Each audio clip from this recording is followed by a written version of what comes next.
करायचं, महावितरण ॲपवरती log in कसं करायचं, युजर नेम पासवर्ड कसा बनवायचा व आपली जी घरगुती बिलं असतात, परत औद्योगिक परत शेतीचे हे बिल आपल्याला कसं बघायचं, कसं पाहायचं महावितरण ॲपवरून, हे आज आपण बघणार आहोत.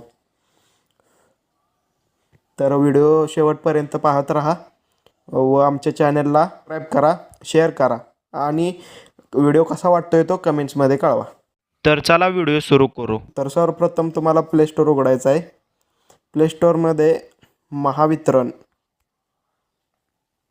मोबाईल ॲप म्हणून असं सर्च करायचं आणि हे महावितरण ॲप येईल, ते क्लिक करून तुम्हाला इन्स्टॉल करायचं. हे फक्त 7.3 MBचं आहे डाउनलोड. तर डाउनलोड झाल्यानंतर तुमचा ग्राहक क्रमांक, तर माझा ॲप डाउनलोड झालेला आहे, मी ओपन करून घेतो. तर